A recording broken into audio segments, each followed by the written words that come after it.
I was born in Corona in 1961, and I grew up here. My family grew up here, and it was just different growing up in life.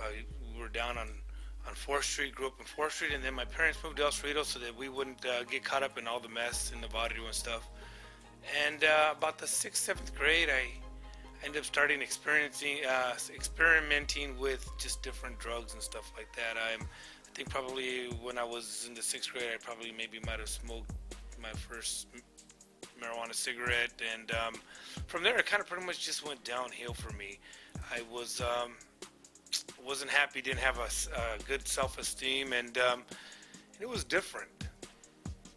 Right around that time, my mother and my father, they just ended up separating, and so we moved back from a little place out there in El Cerrito to back to town, and pretty much I did what I wanted. My mother was always sick. She was in the hospital most of her life, and most of the time at home. And pretty much I just ran amok. I did what I wanted. I was just running the streets, and there was some things that I could have done that would have altered my life for the rest of my life. And I know that at one point I was meeting people that were doing things and maybe having certain drugs that maybe this kid should have never known. And I just kind of felt that it was coming to me even when I didn't want it.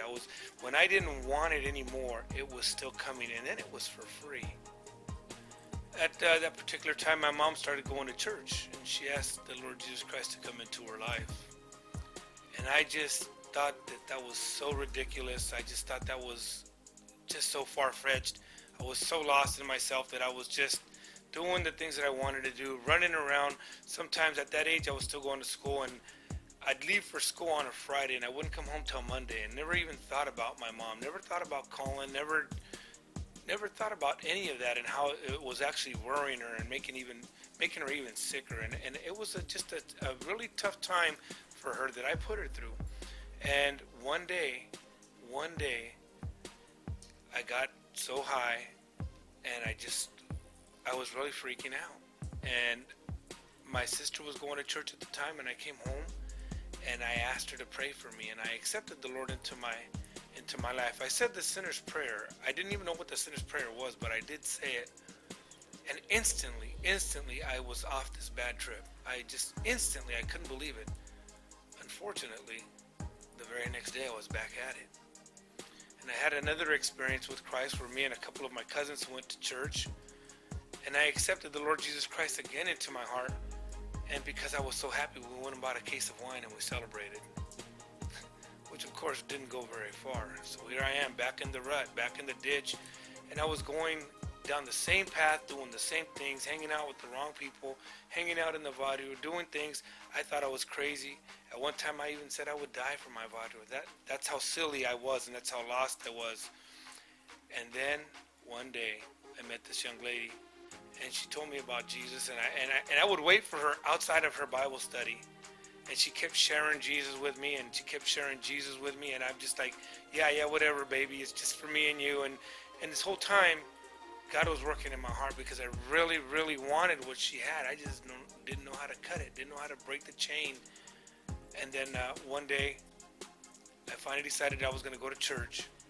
And when I went to church, I told myself, I'm going to go up for prayer, but I'm not going to cry. When I got to the altar, I just said this prayer, and instantly I just started bawling like a little kid. I couldn't stop. I remember seeing in my body, I was like looking at my body, and I remember seeing this huge white light coming into my body, and I seen myself right about half mass, half of my body, right about my stomach area, and it was just pushing out this total blackness. Darkness was leaving me, and I got saved, and God changed my life. You know, I was about 18 years old when that happened to me. I came into school one day on a Tuesday because I said this in a prayer. I got saved on a Monday, and when I came into my class on Tuesday morning, my teacher looked at me straight in my face, and she said, Jesse, why are you not loaded? And I told her, I got saved last night. And she said, we'll see how long it lasts. And I just told her because I just felt so good. it's going to be forever. And that was back in 1980. And now, here, as the years have passed, that young lady I spoke about earlier, we ended up getting married. We've had 4 children. I've been serving the Lord for 30 years. March 30th, 2012 made 30 years for me. Life hasn't always been easy. There's been things that have happened in my life. I had a stroke while working on duty, and really ironic I say working on duty because while working as a correctional officer, I should have been living in prison, but God changed my path. He changed me, and He straightened me out because the path that I was on was leading me to the very place where I was going to live, which in turn was in God's hands. I ended up working there. If you're out there and you're saying, gee, I remember that guy, or I've lived that kind of lifestyle, or I've been working and walking in the Lord and I just can't seem to make it, let me tell you, Jesus Christ has keeping power. He's kept me, He's saved me, and He's washed me every day and allowed me to live life where I can go forward. I want to encourage you today. You might be out there and you don't even know Jesus. Ask Him into your life. He'll change you. He'll make you a different person if you let Him, and He will turn things around. The blessings of God will be upon you that you can't even contain them. I'm not just talking about money. I'm talking about the real things of life. You serving God, your family serving God, you actually living out of a pure heart and being able to say, I love God, I love my wife, I love my family, and going forward and serving Him. Today, I want to encourage you. We serve an awesome God who cares about us. He cared enough about this barrio kid, and He saved me, and He turned me around. He kept me from prison.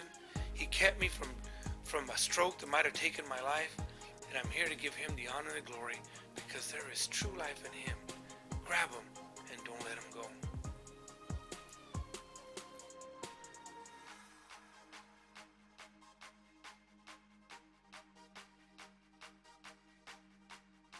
My name is Jesse Ramirez, and I'm a covenant martyr.